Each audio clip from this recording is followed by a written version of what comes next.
Eu agradeço o convite, é uma alegria estarmos juntos. Na verdade, nós vamos bem mais amplo, né? Por onde dizia da causa do expedito. Nós vamos partir da evolução dos processos de beatificação e canonização na Igreja, para podermos depois olhar em específico para a causa de Dom Expedito Lopes.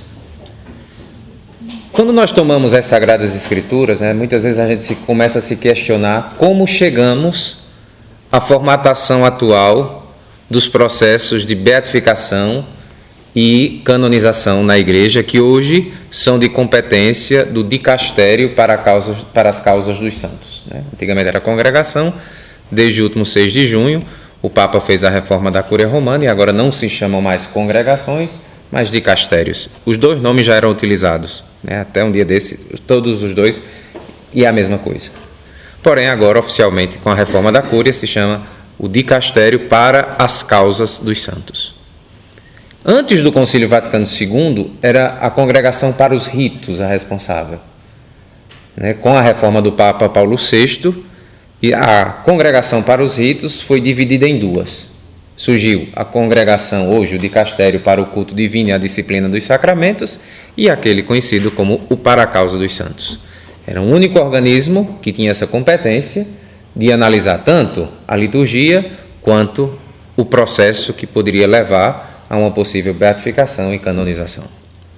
Porém, evidentemente que esse tipo de compreensão que a Igreja tem hoje, né, que se divide, nós vamos ver mais à frente, da divisão entre fase diocesana, depois fase romana, para culminar com uma possível beatificação e a canonização. O processo é sempre de canonização. Ninguém faz um processo para declarar um beato, a gente quer declarar santo. Evidentemente que para chegar à santidade, aí a gente precisa da chancela de Deus, né? Só chega na santidade com a chancela que vem através do milagre. É o milagre, à exceção do Marte, que vai provocar a beatificação e mais um milagre para a canonização. Quando nós tomamos as Sagradas Escrituras, desde o Antigo Testamento, nós vamos perceber que a vocação do ser humano, da humana criatura, é a santidade. Desde o Antigo Testamento, nós vamos ver no livro do Levítico o convite de Deus, né? Sede santos, pois eu, o vosso Deus, sou santo. A concepção evidente de santidade, da palavra santo, no Antigo Testamento é uma coisa, no Novo Testamento é uma outra. O mundo hebraico entendia a palavra santidade de uma forma, já o mundo grego, latino, de mentalidade já cristã pós Jesus Cristo, é uma outra concepção. Se olharmos para o Antigo Testamento, o conceito de santidade era muito ligado, o livro do Levítico é uma aula sobre isso, a uma pureza ritual. Essa era uma das grandes críticas, por exemplo, quando nós estamos lendo esses dias o livro da profecia de Amós. Ele era muito crítico, profeta do dia do Senhor, mas sobretudo porque as pessoas se baseavam a sua vivência de fé em uma série de rituais que, se não estiverem intimamente conectados com uma experiência profunda de Deus, não serve de nada. O livro do profeta Isaías é uma grande denúncia, né? Os vossos sacrifícios me enojam. Eu fecho as minhas narinas para não sentir o odor dos vossos sacrifícios. Por quê? Porque no mesmo momento em que vocês estão oferecendo os sacrifícios, as balanças estão sendo adulteradas, porque os pobres estão sendo... E aí o profeta faz todo aquele discurso. Quando nós tomamos a palavra santo no Novo Testamento, né, hagios em grego, é muitas vezes aquela visão de separado. Mas o santo é justamente aquele que configura, e o início do cristianismo vai nos mostrar justamente isso, que configura a sua vida a Nosso Senhor. É por isso que os primeiros santos na história da Igreja são os mártires. São os primeiros.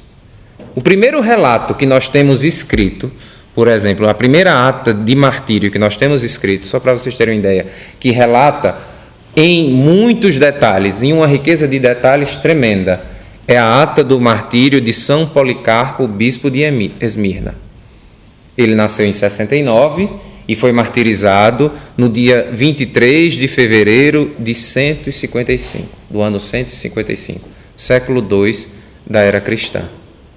As atas do martírio diz até o dia. Era sábado, 23 de fevereiro, do ano da graça de Deus de 155, e faz todo o relato. É a primeira escrita de martírio, né, nesse estilo, né, de bibliografia que existe. Porém, nós conhecemos muito bem, já muito antes, o primeiro mártir, que é Santo Estevão. Pouco tempo depois de que Jesus tinha ressuscitado, o colégio dos apóstolos tinha ficado vago, né, os 12 apóstolos, e aí é necessário que escolha-se um, e aquele colégio apostólico, que é completo novamente com a figura de São Matias, elegem depois, para dar continuidade à missão, para que os apóstolos pudessem continuar a sua missão, 7 homens de íntegra conduta, que são os primeiros diáconos. E dentre esses diáconos, um deles se chamava Estevão, que faz o discurso mais longo do Novo Testamento. Eu não sou biblista, né? Graças a Deus o bispo não está, porque aqui ia ficar tudo constrangido.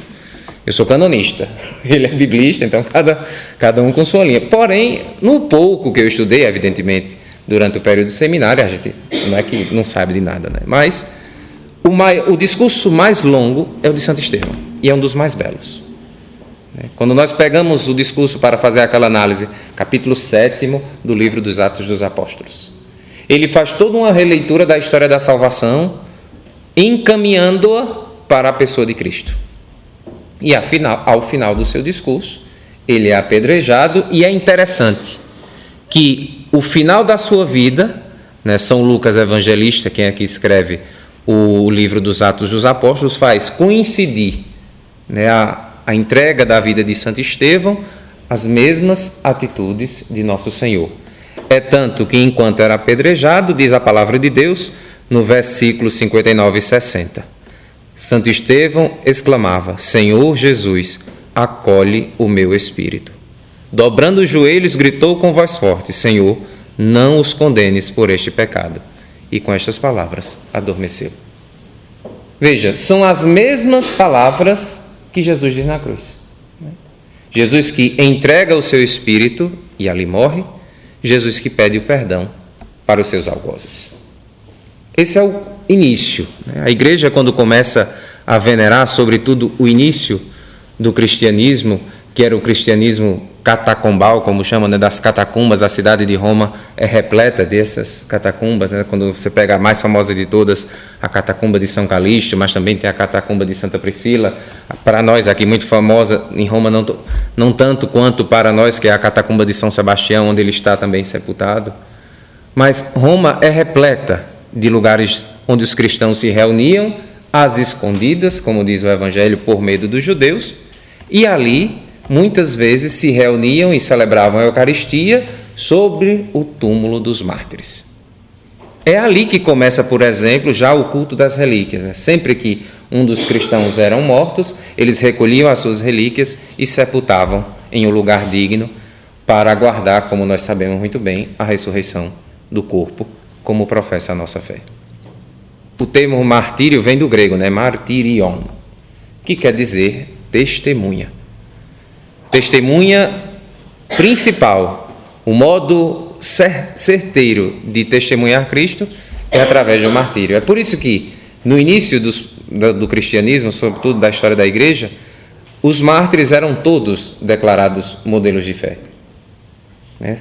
Vem o período das grandes perseguições, os imperadores romanos, uns com mais ou menos intensidade, mas nós sabemos muito bem, conhecemos as grandes perseguições, Nero e tantos outros imperadores romanos, que foram terríveis, né, com o cristianismo. Até que no século IV tem aquela grande mudança. Primeiro, com a aprovação de Constantino, reconhecendo a liberdade de culto para os cristãos, mas, sobretudo, é o Edito de Teodócio, em 381 já, que vai declarar, na verdade, a religião cristã como a religião oficial do Império.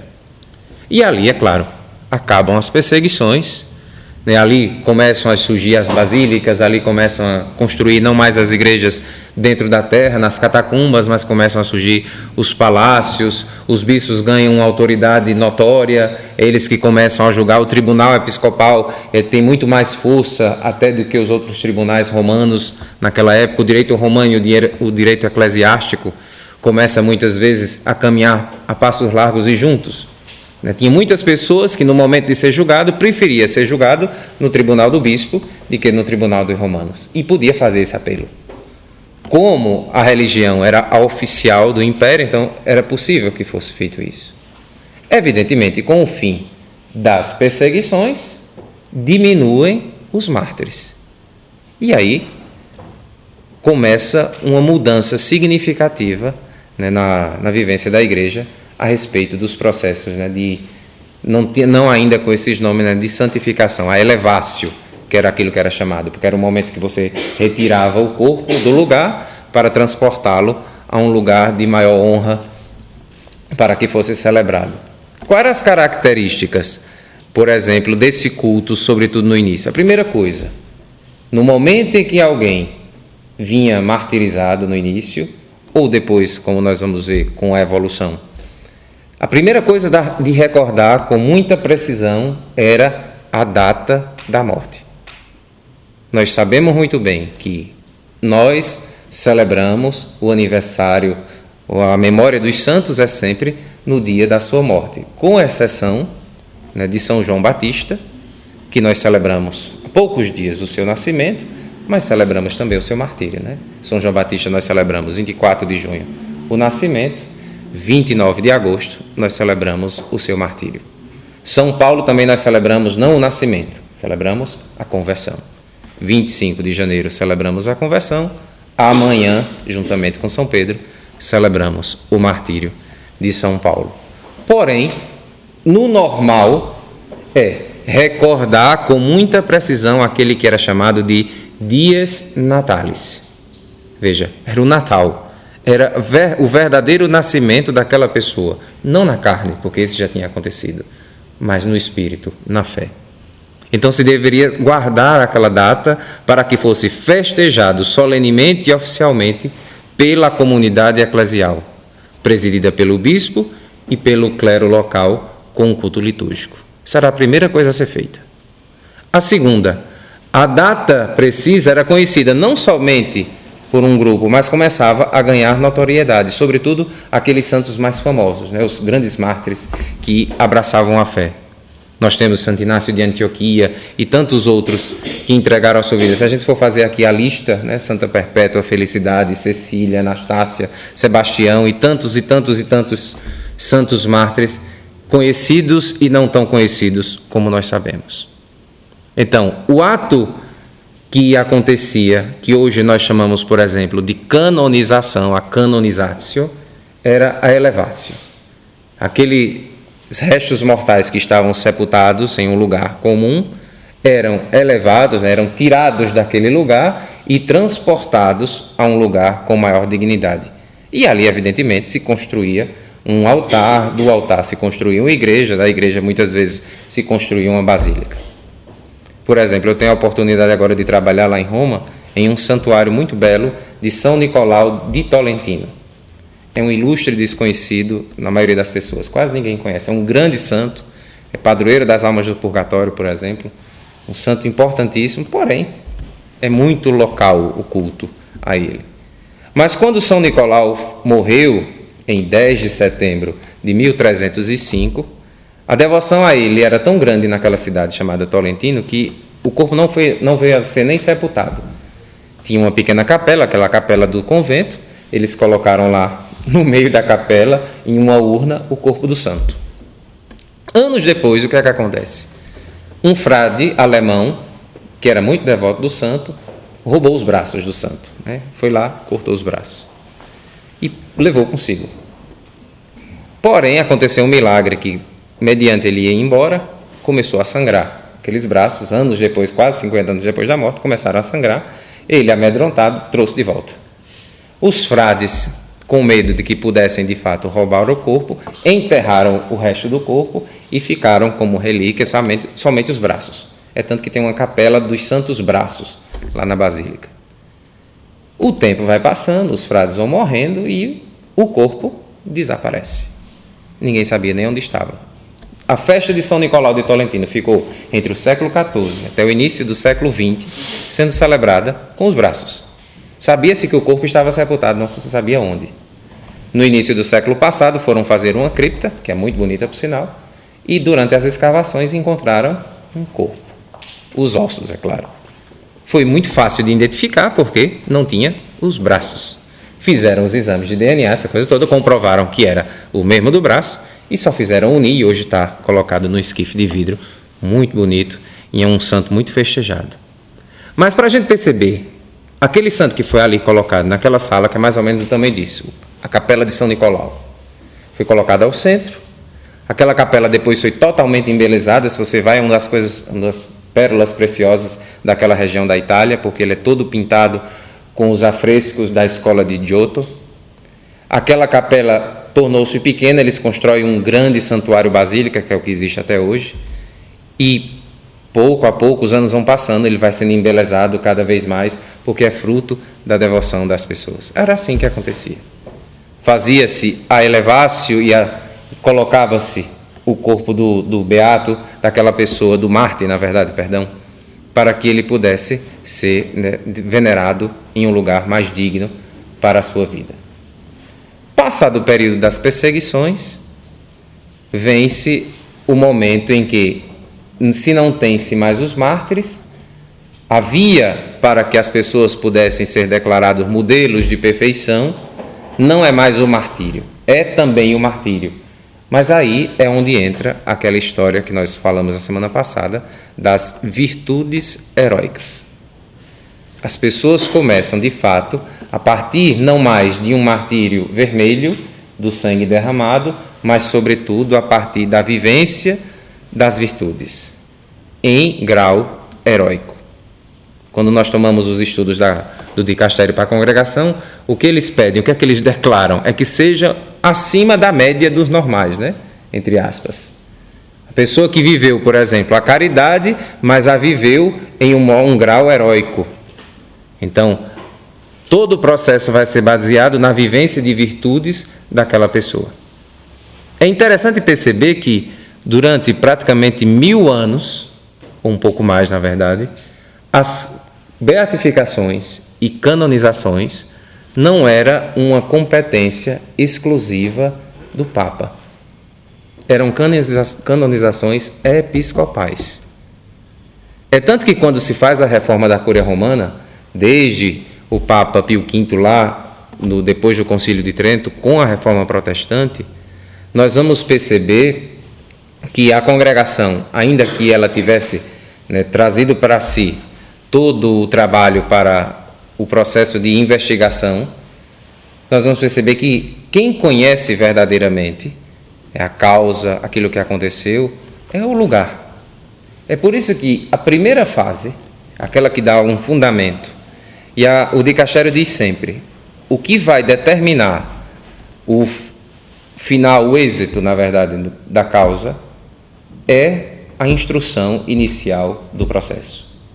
Se a fase diocesana é bem feita, se não deixam passar lacunas, se ouve as testemunhas, se recolhe os documentos para que eles não se percam.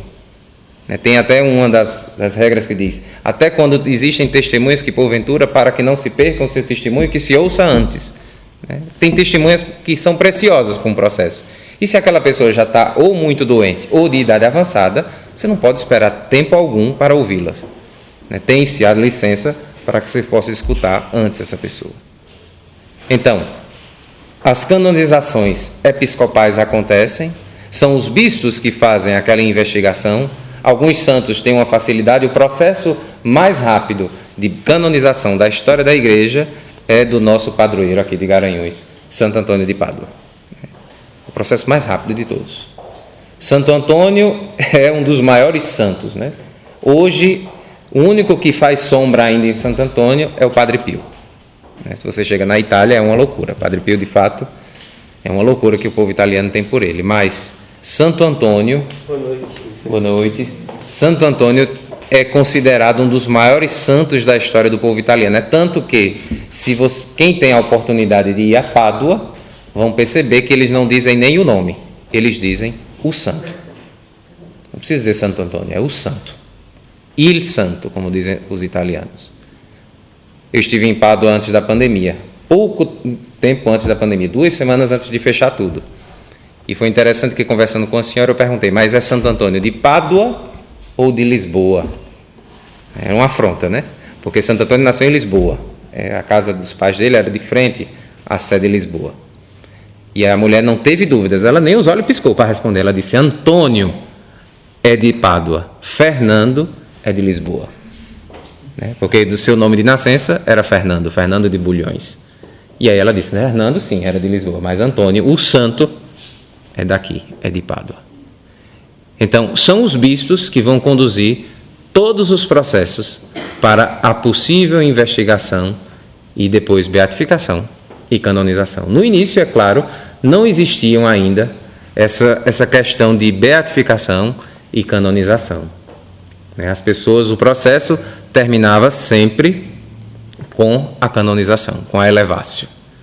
É com o tempo, sobretudo quando tem-se a reserva pontifícia, quando São Raimundo de Penhaforte, que é o patrono dos canonistas, o Papa o delega mais ou menos em 1234, o trabalho de reunir todos os documentos que formavam o corpo jurídico da Igreja, todos os documentos, todas as leis, que era tudo separado. Quando juntam tudo a primeira vez, quando tem esse trabalho de juntar todo o corpo eclesiástico das leis, é quando, em 1917, é publicado o primeiro Código de Direito Canônico. Então, o esforço foi, pega todas as leis que existem, então todas esparsas, e vamos juntar tudo num livro só. Então, fizeram o primeiro Código de Direito Canônico. Então, São Raimundo de Penhaforte, justamente em 1234, vai ser o responsável por fazer essa junção.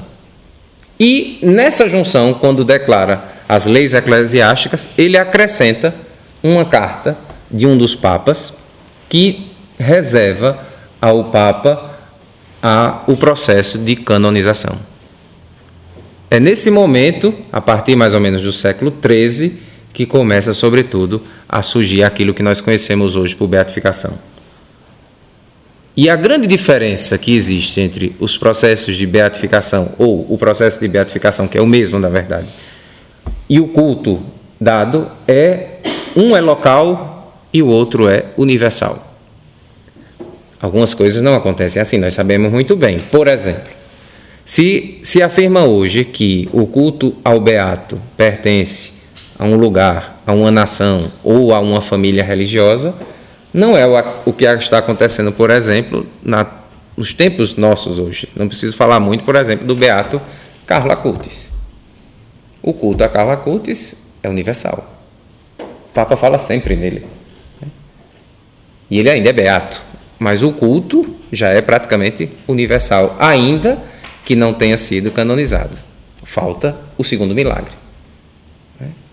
Então, a partir do século XIII é que os processos que nós conhecemos de beatificação começam a surgir.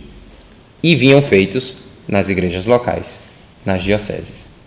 Porém, a canonização, quando verdadeiramente se declarava um culto universal, aí sim deveria ser presidido e confirmado, declarado oficialmente pelo Papa, porque é um ato do magistério pontifício, um ato solene do magistério pontifício, a canonização. É por isso que a investigação, sobretudo nos nossos dias, é tão, no nosso linguajar, melindrosa.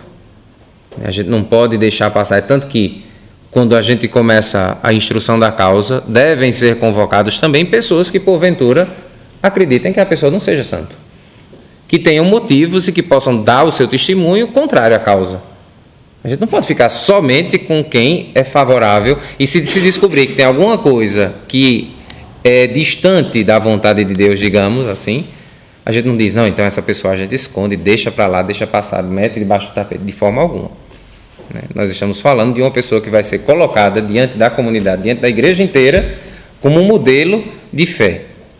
Não é possível que depois da beatificação ou depois da canonização a gente venha a descobrir coisas. Então, todo o processo deve ser feito com muita cautela, em modo muito rígido, até como faz de fato o dicastério até os dias de hoje. Às vezes, rígido por demais, inclusive. 2 nomes muito importantes na evolução desses processos, um é o Papa Urbano VIII. Ele fez diversos documentos. Quando a gente pega na história da Igreja, ele faz diversos documentos. São muitos os decretos que ainda hoje são válidos. Sobretudo, aquilo que nós falávamos já na semana passada, quando Dom Paulo apresentava a vida de Dom Expedito, sobre a questão do não culto. Nós não podemos antecipar um culto oficial, eclesiástico, público, a alguém que ainda não foi declarado nem beato, nem santo. Mesmo quando tem a aprovação da venerabilidade. Por exemplo, todos aqueles que estão em processo de beatificação e canonização passam a receber o título de servo de Deus. Mas não muda nada. Quando a Igreja dá o nada impede, que é uma das coisas que deve ser pedido mais na frente, quando a gente chegar na fase diocesana propriamente dita, quando a Igreja, o autor da causa se dirige ao bispo e o bispo pede à Santa Sé que conceda o nada impede para a causa caminhar, é porque, sobretudo quando é um clérigo, deve ser olhado nas congregações romanas se não tem nada por lá que possa impedir a causa de dar o seu prosseguimento. Então, o Papa Urbano VIII, com muita segurança e com muita competência, porque também ele era canonista, ele fez diversos decretos. O primeiro deles foi no dia 10 de setembro de 1624. E ele proibia tratar as causas de canonização antes de 10 anos da chegada do processo a Roma. Então, deverias esperar, porque tem uma outra lei dele, que ele vai fazer mais à frente, que ele proibia de abrir-se um processo antes de 50 anos. Isso já é mais à frente, em 1627. Então, deveria se esperar 50 anos para que se pudesse abrir uma causa. Hoje são 5. Se a fama de santidade resistisse, então poderia ser levado adiante o processo. Mas a primeira coisa era que aguardasse, depois que o processo chegasse a Roma, o bispo, por exemplo, conduzia toda a investigação, fazia toda a investigação prévia na diocese, encaminhava os processos a Roma. Chegou lá, deixa ele aqui dormindo por 10 anos. Foi o primeiro decreto do Papa Urbano VIII. Depois, o decreto de 13 de março e 2 de outubro de 1625, que declara a existência de um culto recente não autorizado como uma causa de impedimento para o procedimento canônico de canonização. Por exemplo, é muito complexo, em algumas circunstâncias, quando já se tem verdadeiramente, e aí, sobretudo nas igrejas locais, tem que se ter um equilíbrio muito certo para evitar um culto público, e ele depois vai dizer quais são as características desse culto público, eclesiástico, ornar o altar, colocar a questão da auréola, a questão de coroas e tantas outras coisas, sepultar embaixo de um altar, tantas e tantas outras situações que é melhor que sejam evitadas para que não antecipem um juízo que a Igreja ainda não deu. Naquela época, o culto antecipado não só era proibido, como ainda hoje o é, mas era uma causa de impedimento para que se abrisse um processo de canonização. Tanto é que proibia novo culto não autorizado, publicação de livros ou obras a respeito do candidato, inclusive com relatos de milagres, martírios e outros aspectos. Proibia também qualquer sinal de culto religioso sobre os túmulos e a estampa ou a criação de imagens dos candidatos que contivessem sinais distintivos de santidade, tais quais a auréola, coroa, os raios e tantas outras coisas. Muitos desses decretos estão em voga, não foram anulados. Tudo isso ainda está, muitas vezes melhor explicado, em um modo em que se compreende mais, até porque, por exemplo, os livros podem ser escritos. É tanto que, na fase diocesana, sempre antecipando, mas os documentos, tem uma comissão histórica que vai ser responsável por todos os escritos, não só do candidato, mas todos os escritos que foram feitos a respeito do candidato, antes da sua morte e também, caso exista, depois da sua morte. Depois, a possibilidade de haver ex-votos. Por exemplo, alguém faz uma promessa E aí, quando realiza-se a promessa, o seu pedido, você vai lá pagar e leva uma lembrança, aquilo que a gente chama de ex-votos, né? Se você vai, por exemplo, no Santuário de Aparecida, para não dizer outros lugares mais próximos, para também não criar situações diversas. Mas se você vai ao Santuário de Aparecida, tem, acho que é no subsolo hoje, né? A Sala dos Milagres. Tem lá um monte de coisa que o pessoal levou, fotos, camisas, né? O pessoal geralmente faz em cera o pedaço a pessoa está com câncer na cabeça, aí leva uma cabeça. Está com câncer no pulmão, aí levam em cera o pulmão e por aí vai.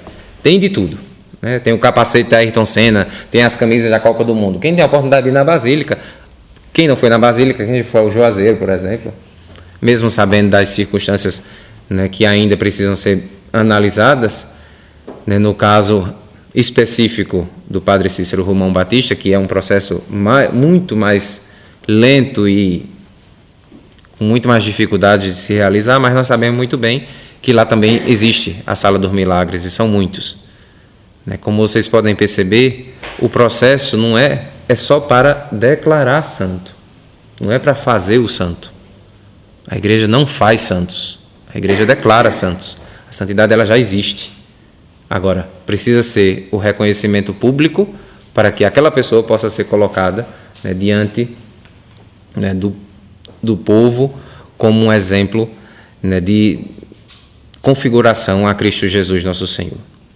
Em 1627, 20 de novembro, o Papa proíbe a discussão da causa antes de 50 anos da morte do servo de Deus. Então já não é mais aquele processo que era feito na diocese, depois se esperava os 10 anos, mas deveria-se esperar 50 anos a contar da data da morte para que se pudesse começar os processos de investigação sobre uma possível santidade. Coisa, como já vos disse, foi modificada e agora são apenas 5 anos. Depois, em 1628, ele faz uma precisão sobre o culto das relíquias, que é algo muito importante.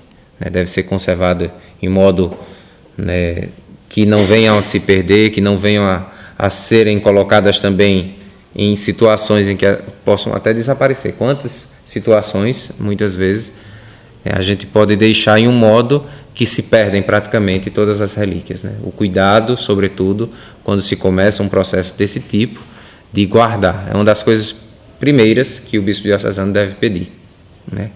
Solicita ao dicastério, mas também muitas vezes a autoridade local, civil, né, para a mudança, a depender do lugar onde está sepultado o servo de Deus. No caso de um bispo, como é Dom Expedito, é claro, é mais fácil, porque ele está dentro da catedral, estava dentro da catedral, permanece, mas foi tirado da sua urna. Se é um leigo, se é um religioso, se é um padre que está sepultado em um cemitério civil, aí, claro, tem-se que entrar em contato com a autoridade civil para poder retirar, até porque vilipêndio de cadáver é crime. Então tem que ter muito cuidado. Depois ele faz ainda outros decretos, sobretudo o mais importante, de 27 de janeiro de 1631, que é onde ele coloca verdadeiramente todo o procedimento, né, o itinerário que as dioceses devem seguir no processo de investigação da santidade de um servo de Deus. Junto com o Papa Urbano VIII, um outro Papa dos pouco mais de 100 anos atrás, o Papa Bento XIV, é um dos mais importantes. Ele pega tudo aquilo que tinha sido produzido ao longo da história e elabora uma obra monumental que está sendo traduzida. Infelizmente, ainda só para o italiano. Ainda não foi completamente traduzida. Ele escreve, claro, tudo em latim. Está sendo traduzida toda a obra do Papa Próspero Lambertini, Bento XIV, né, para o italiano. Eu creio que já estão nos últimos volumes, porque são diversos volumes, e ali ele faz toda a evolução, mostrando tudo aquilo que deve ser seguido, e que é praticamente, quando você pega as obras do Papa Bento XIV, é praticamente aquilo que existe nos dias atuais, nos processos de investigação da causa dos santos.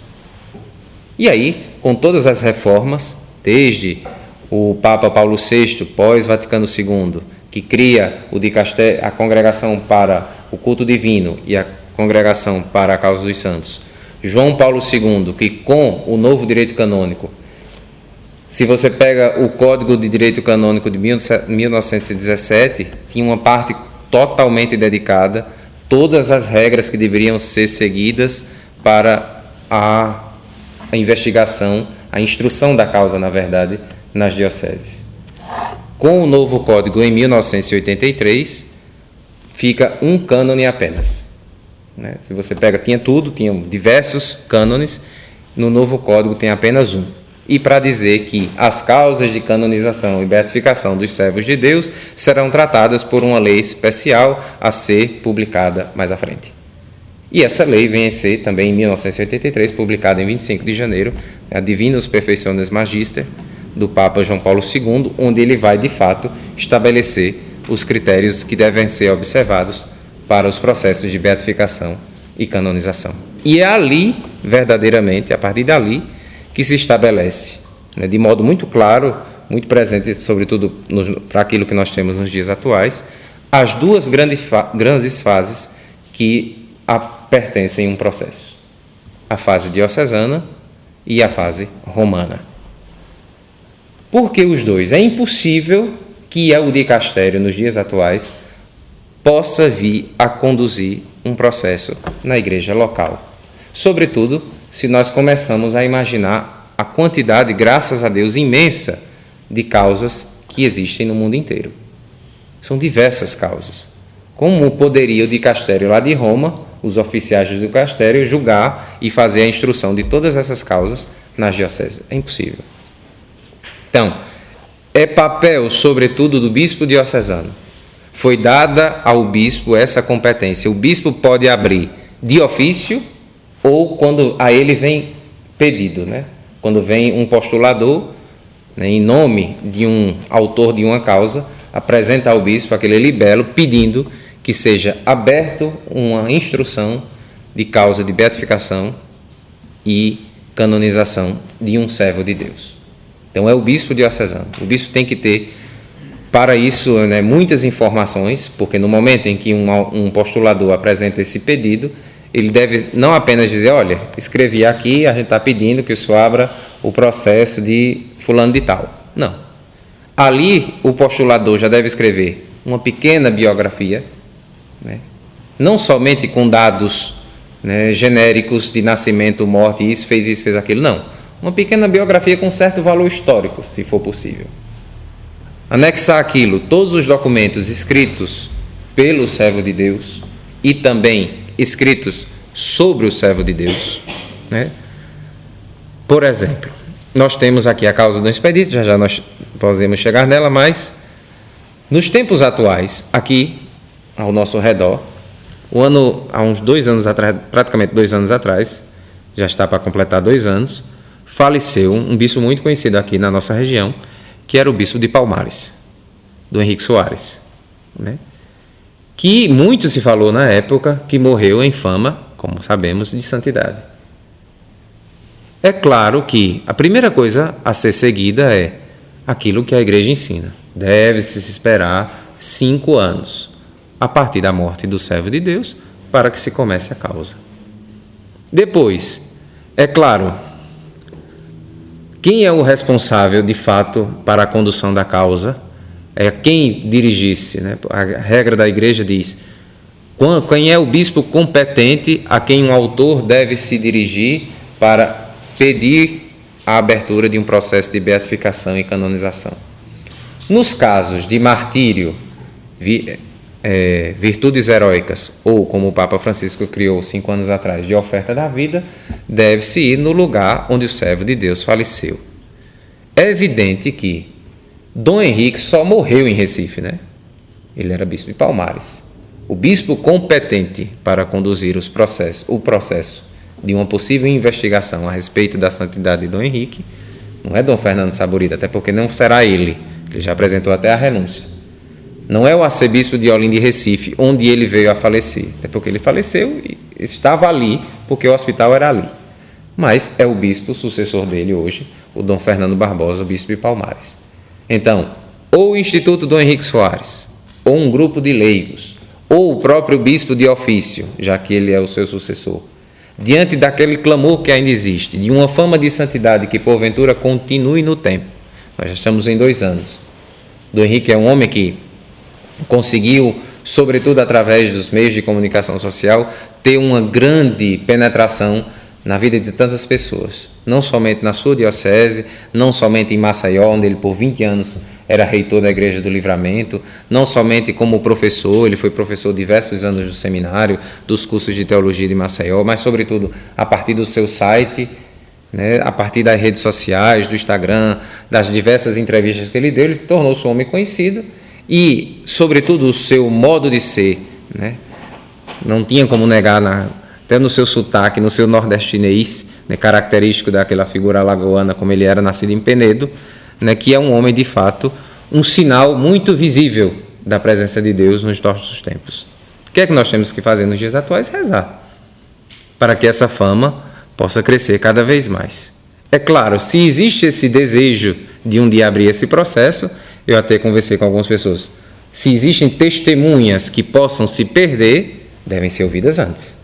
Que ouçam e que a pessoa assine uma testemunha juramentada para que aquele testemunho não se perca. Se existem pessoas que conhecem fatos importantes da vida do Henrique, não somente agora, porque a santidade não se dá somente nesse ponto específico da vida, é desde o início, por isso que a família deve ser ouvida, os amigos íntimos devem ser ouvidos, todas as pessoas que podem contribuir com o processo.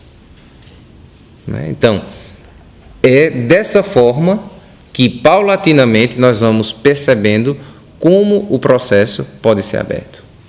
A fase diocesana, repito, que é dada a competência ao bispo, ela começa ou de ofício.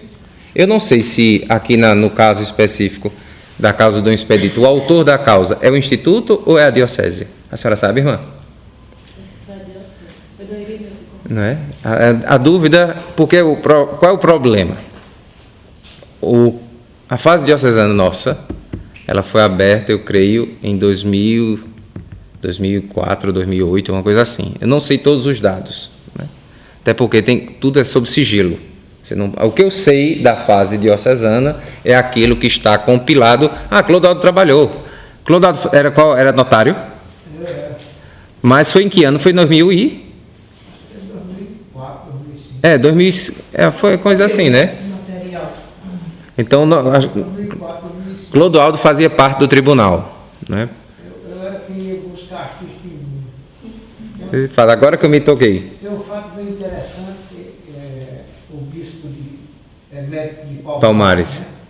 Era o postulador, e um dia que a irmã deles começou a ler o nome da testemunha, né? E as outras senhoras tudo lá.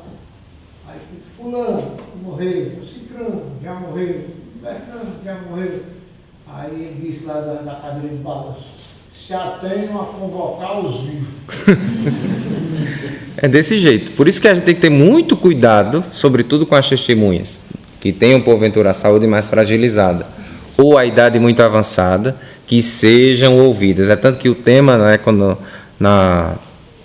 no documento da congregação diz lá, para que não se percam as provas. Teve um padre do Piauí que, menos de 60 dias depois que ele deu testemunho aqui, ele faleceu lá. A própria irmã de Dom Expedito, né? A própria irmã de Dom Expedito faleceu pouquíssimos dias depois que ela deu o testemunho, né? Foi uma das últimas coisas que ela conseguiu fazer na vida. Ainda teve que escutar diversas vezes, ela não conseguiu dar o testemunho de uma vez só, né? Tiveram que dar algumas paradas, até porque ela se emocionava bastante quando ela começava a falar, então tiveram que fazer, né, em modo bem, né, pausado para que ela conseguisse. Porém, o que nós temos? O Frei Francisco, que é um grande homem, canonista também, eu entrei em contato com ele para poder fazer um trabalho agora para o final do curso, ele foi o delegado episcopal. Era ele quem conduzia toda a fase diocesana dos processos de Dom Expedito. Segundo o que me chegou, e aquilo que Dom Paulo até falava já semana passada, a fama de Dom Expedito, como nós sabemos muito bem, desde o início foi uma fama martírio. É claro que era um homem virtuoso, nós não podemos negar, né? A fala de Dom Paulo foi excelente a semana passada, nos deixando muito bem claro que era um homem de muitas virtudes, virtudes essas que afloram em modo pleno e total na hora da sua morte. Um homem que demonstra total tranquilidade diante da morte que estava batendo à sua porta, diante de um fato como aquele, que como fato histórico por si só já é grandioso, que em sua primeira fala, depois que ele pede ao seu João, que era quem estava com ele no momento, lavando os pratos, que fosse chamar o Monsenhor Calot, porque o padre Ozanot tinha matado, a sua primeira palavra quando o Monsenhor Calot chega é: o padre Ozana me matou, como nós ouvimos, o bispo disse, né? Mas eu o perdoo. Isso não era uma fala da boca para fora, porque se repetiu ao longo de toda a noite. Então é claro que o Dom Expedito era um homem de muitas virtudes. Infelizmente, muitos documentos históricos se perderam. Não sabemos se por causas naturais ou se por causas humanas, né? Porque, por exemplo, como é que o livro de tombo da diocese lá de Oeiras, infelizmente, se perdeu, o primeiro livro de tombo?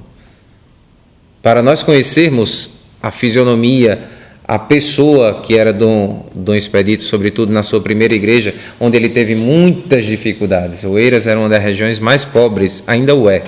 Piauí, nós sabemos muito bem que é o estado mais pobre da federação. Imaginem vocês, 70 anos atrás, quando ele foi nomeado o primeiro bispo da diocese de Oeiras.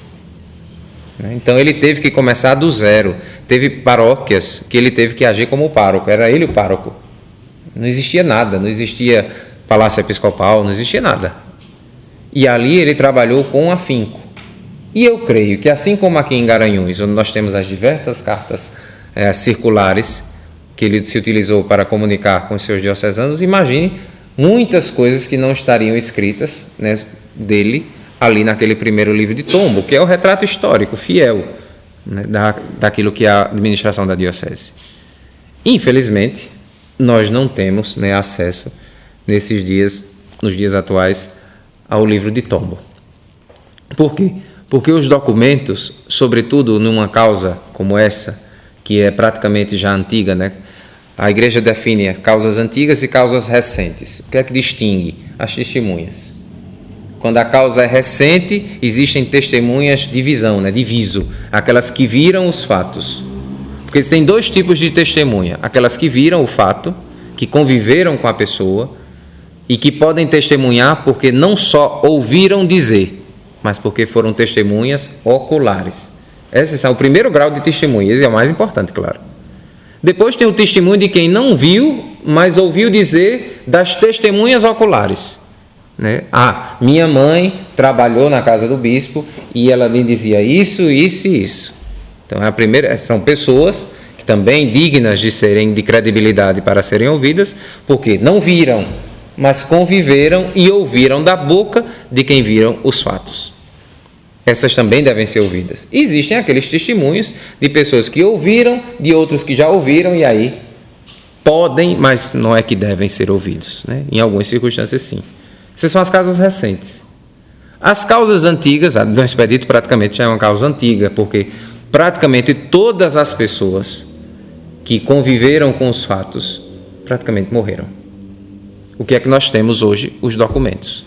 Graças a Deus, ainda muitas testemunhas foram ouvidas. E todos esses testemunhos pertencem, né, estão lá guardadas no arquivo secreto da Cúria Diocesana, os originais, e a outra, as duas cópias, foram enviadas para Roma. O que é que acontece na fase diocesana? Primeira coisa para se dar o início, como eu dizia a vocês, é esperar o tempo. Temos uma causa recente que não foi necessário, né? Você recorda muito bem, por exemplo, que o Papa Bento XVI deu a dispensa do tempo de 5 anos para dar início ao processo de beatificação e canonização do Papa João Paulo II. Né? Lá, durante o seu velório, a gente via as faixas, né? Santo súbito, santo súbito, santo súbito, e dias depois, né, no mês de maio, o Papa Bento XVI deu o decreto, né, tirando a obrigatoriedade de aguardar-se os 5 anos para que desse início à causa de beatificação e canonização de João Paulo II. Porém, o processo foi o mesmo. Não é que não seguiu o iter, não. O processo foi igual, teve-se que fazer todo o processo, recolher tudo, imagine toda a parte de documentação histórica, né, quando você pega de um Papa tudo o que ele escreveu, todos os seus discursos, é evidente que A maioria dessas coisas já são analisados, porque o que é que a comissão histórica vai fazer? Vai analisar os documentos, a seriedade dos documentos, a comissão teológica vai ver se não tem nada que afronte a fé ou os bons costumes. É claro, os documentos oficiais do Papa não precisam, porque nenhum deles a gente espera que não afrontem nem a fé nem os bons costumes. Mas da sua vida, sobretudo, anterior à chegada ao papado. Tem que pegar tudo. Todos os escritos. Eu fico imaginando como vai ser difícil também, coitado de quem for trabalhar na comissão histórica, a comissão teológica deverá ser muito grande, né? Se for aberto, se for assim da vontade de Deus, por exemplo, a causa de Dom Henrique Soares, tem muita coisa a ser junta, né? Muita coisa escrita, muita coisa falada na televisão que tem que ser transcrita, para que depois seja analisado e anexado tudo isso a um processo.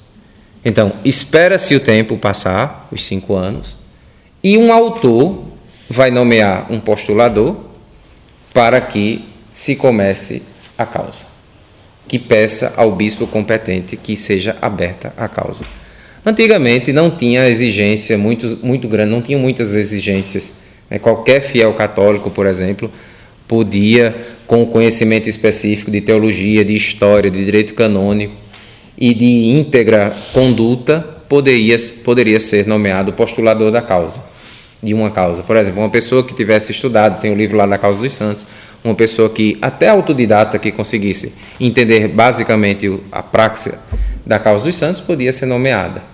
Hoje, com o novo regulamento dado pelo Papa Francisco, para a fase romana, é obrigatório agora que o postulador tenha feito o curso de postulação da Causa dos Santos, que é esse que eu fiz e terminei agora no semestre passado, no mês passado. Então agora não é para as causas, e ele diz possivelmente, já é obrigatório para a fase romana e possivelmente, ainda não o é, mas possivelmente o será também para a fase diocesana. Até para evitar situações diversas onde não tanto o processo de canonização era visado, mas outras situações, até porque em alguns casos, sobretudo em algumas causas, os bens que pertenciam à causa eram muitos.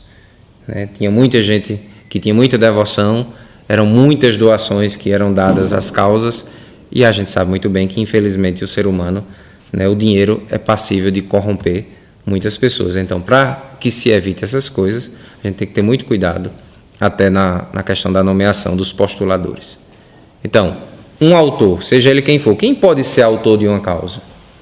O bispo é o primeiro, pode abrir de ofício.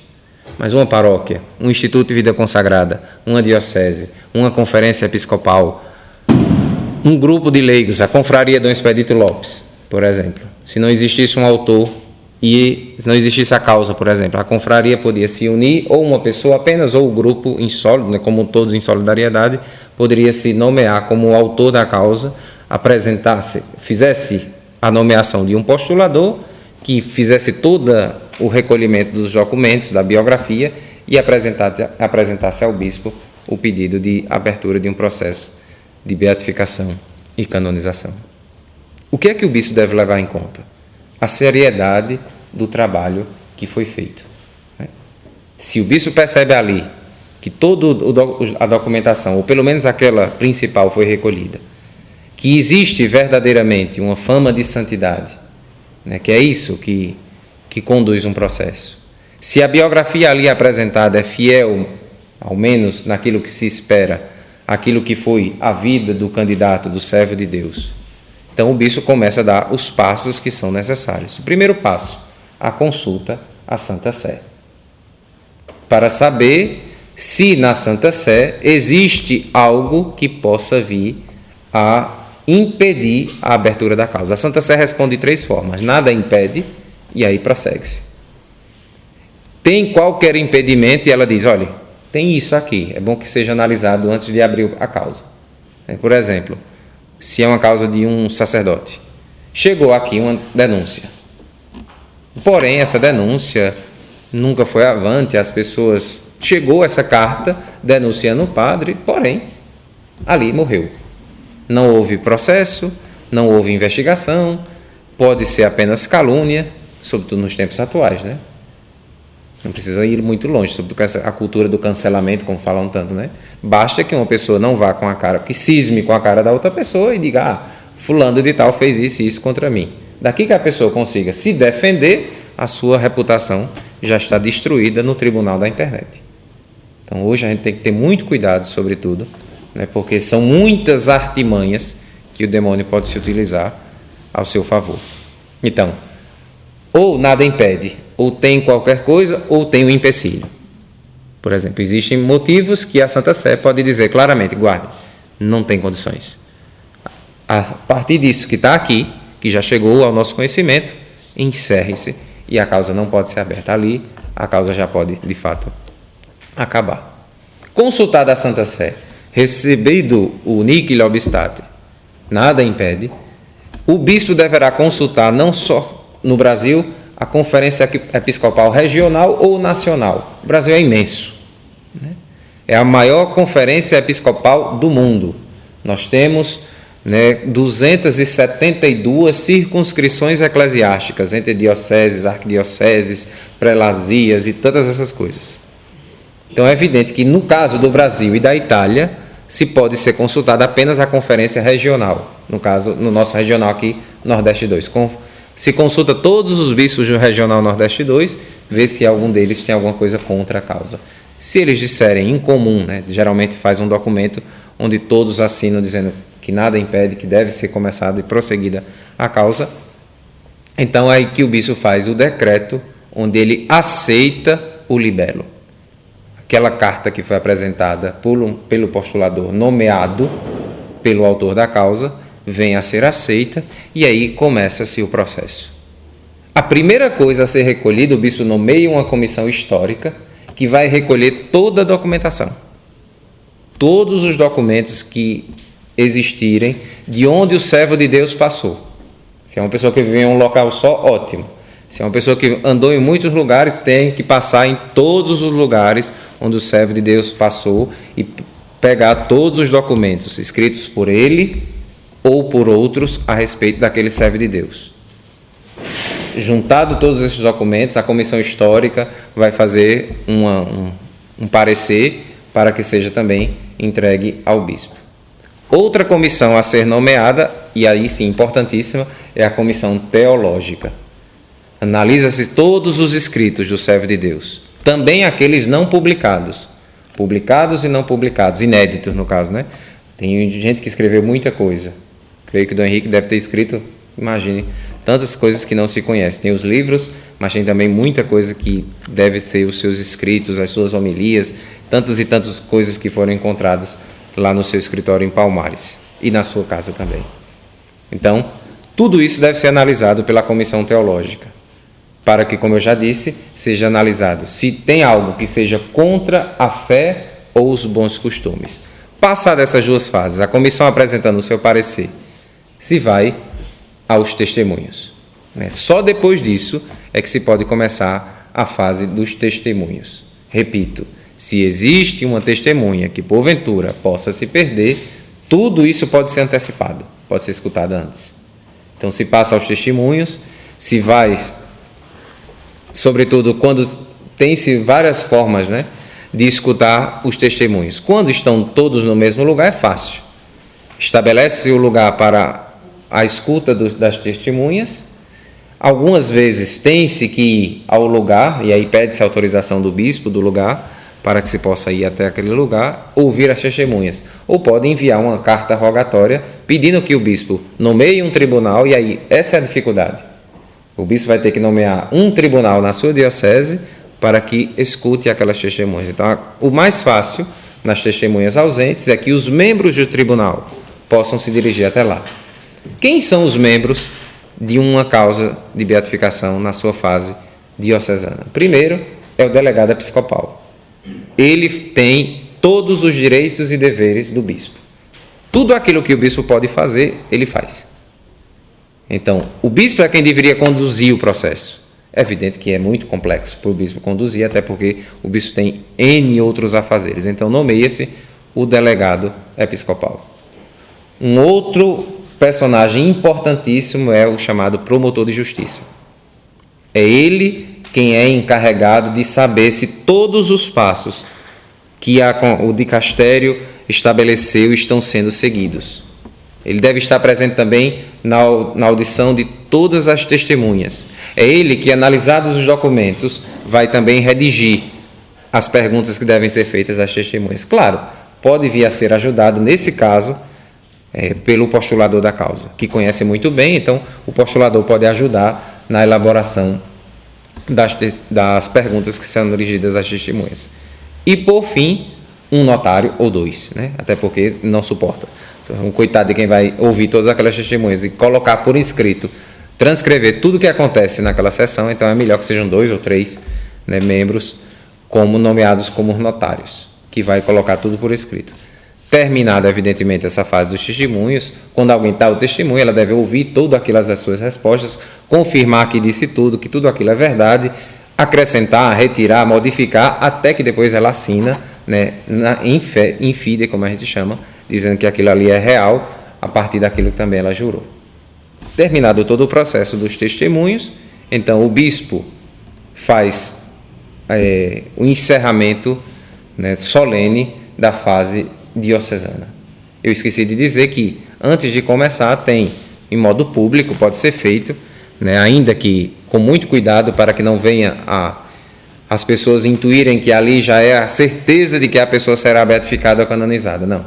A abertura dos trabalhos do Tribunal Diocesano, que era assim chamado, hoje não se chama mais tribunal, mas da investigação, mas no imaginário ficou ainda o tribunal, até porque todos os personagens que estão coenvoltos têm os mesmos poderes dos membros de um tribunal eclesiástico. Então, a primeira sessão é pública, e ali o bispo recebe o juramento do delegado episcopal, do postulador, do notário e do promotor de justiça, dizendo que vão fazer regularmente o seu ofício e vão, sobretudo, manter o segredo.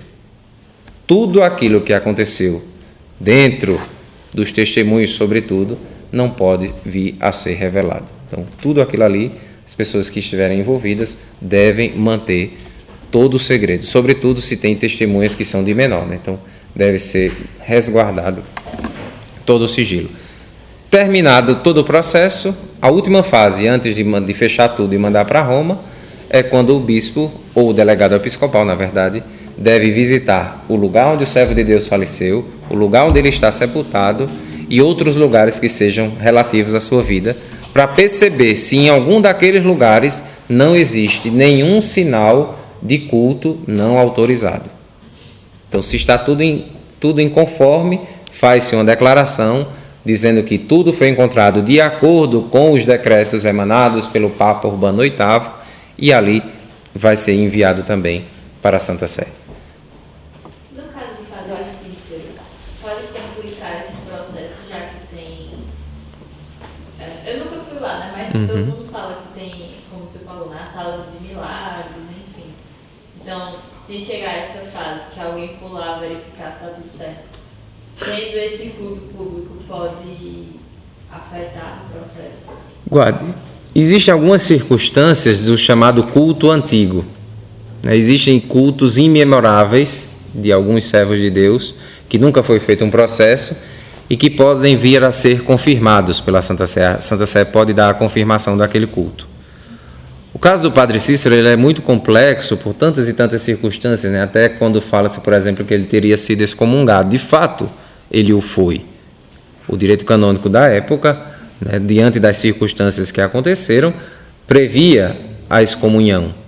Porém, ele nunca foi notificado da excomunhão. E é por isso que é uma das brechas para a sua regularização, né? Porque é isso que querem, fazê-lo. Mas o que é que acontece? Não está nada registrado. Não se sabe se porque esqueceram ou se foi feito de fato de propósito, quase, né? Porque um decreto ele só tem validade jurídica no momento que ele vem a ser notificado, né? Quando é que uma causa, por exemplo, civil começa? Quando você é notificada. Primeira coisa, se um processo, a pessoa não foi notificada que tem um processo contra si, nada pode ir à frente. Né? Foi feito tudo, mas depois quando vão analisar, né, nas partes no andamento do processo, está faltando a notificação inicial. Acabou tudo. Então, é esse um dos trabalhos que hoje, segundo o que eu soube, porque ali de fato é uma coisa muito difícil ainda de fazê-lo, um trabalho muito difícil, que é saber ou não se o padre Cícero teria sido notificado do seu trabalho, da sua excomunhão que aconteceu. Então o processo dele nem foi... Não existe processo algum. Não existe processo algum. Até porque ele estava suspenso de ordens, aquela coisa toda. Agora, por exemplo, do Helder Câmara. Peraí, deixa eu... Diga, irmão. Não lá. Esse processo que foi feito aqui em Garanhuns com o postulador há anos atrás, que tem até aquele livro do Frei Chico. Então, esse aí não consta. Consta tudo. Está tudo em Roma já, inclusive. Tudo é válido. Tudo ali foi válido. A fase diocesana já está terminada. Não vai precisar fazer um outro. Não. Talvez possa ser pedido um suplemento. Vai depender, porque o que é que acontece?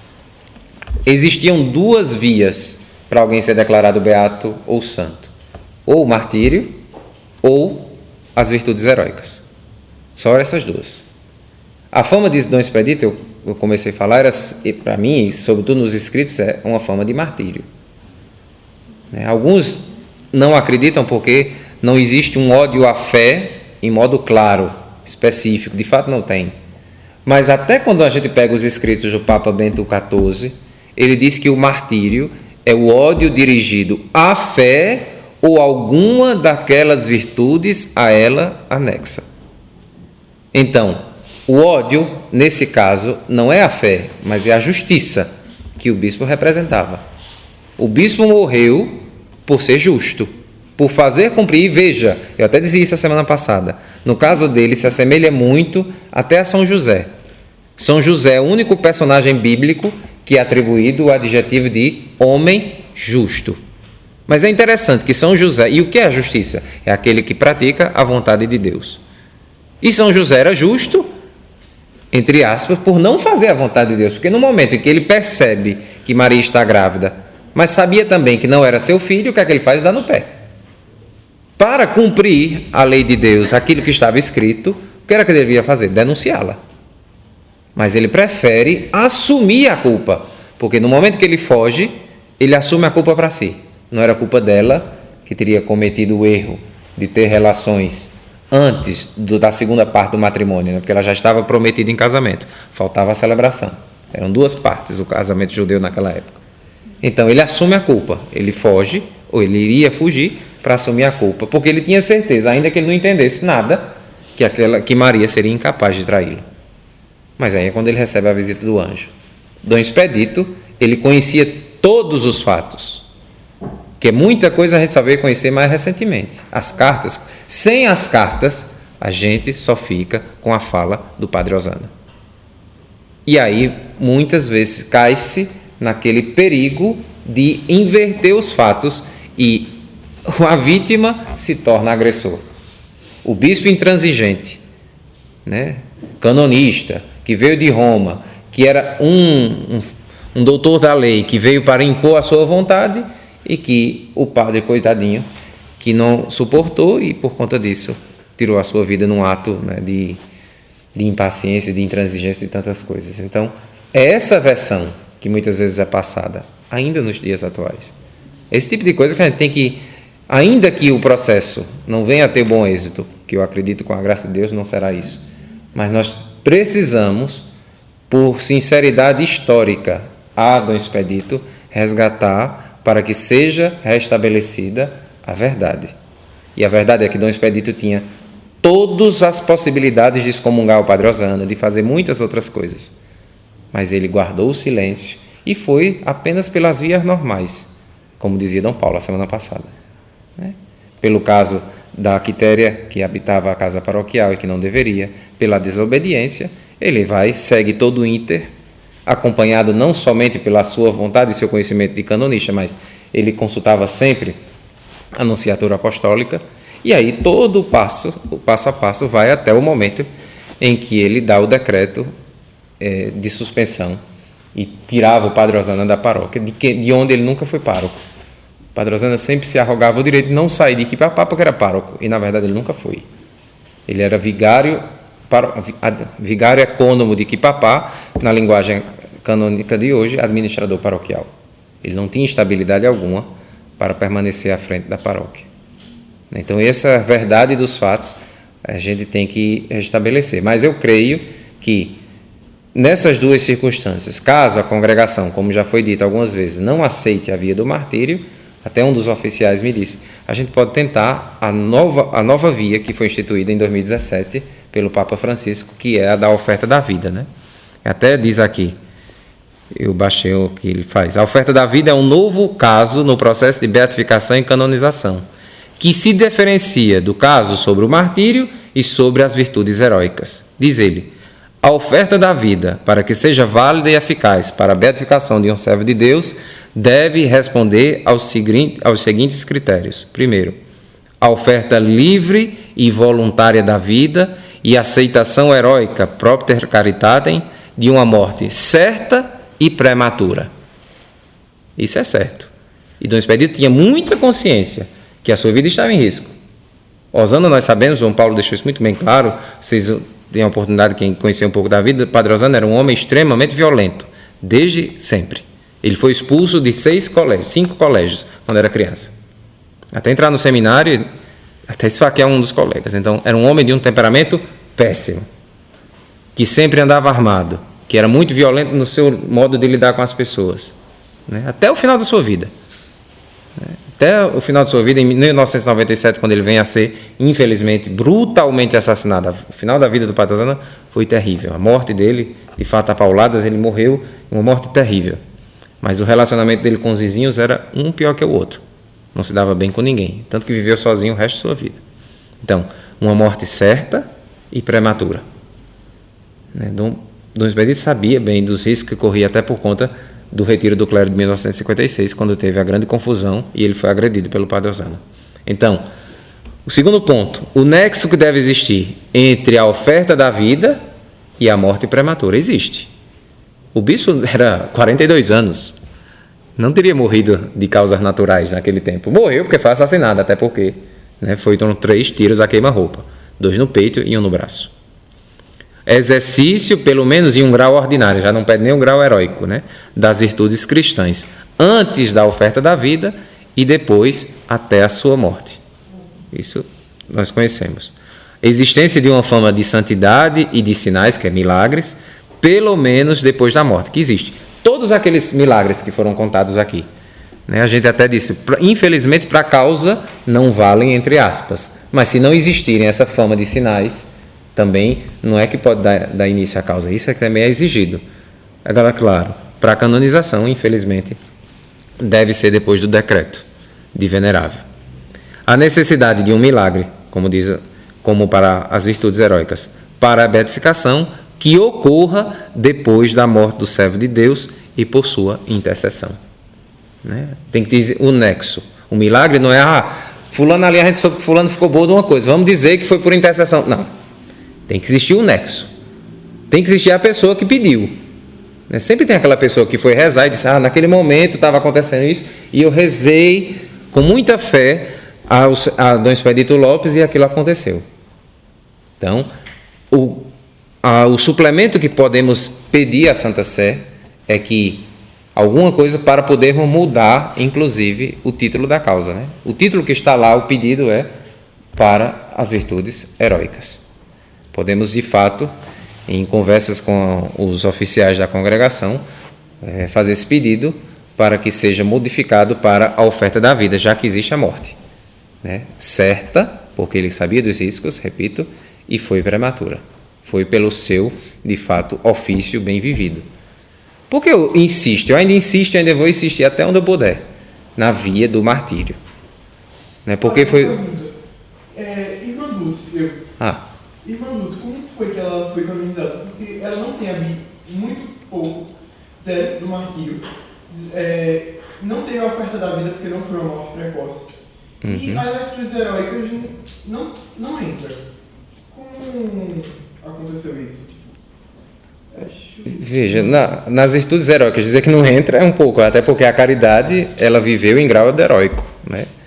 Se a gente vai a Salvador e vê a obra criada por Irmã Dulce sem nada, né? Claro, a terceira, essa oferta da vida nem existia, ela já era santa, né? Já tinha tido o milagre da beatificação, tudo, né? Mas o caso de Irmã Dulce foi por virtudes heróicas, né?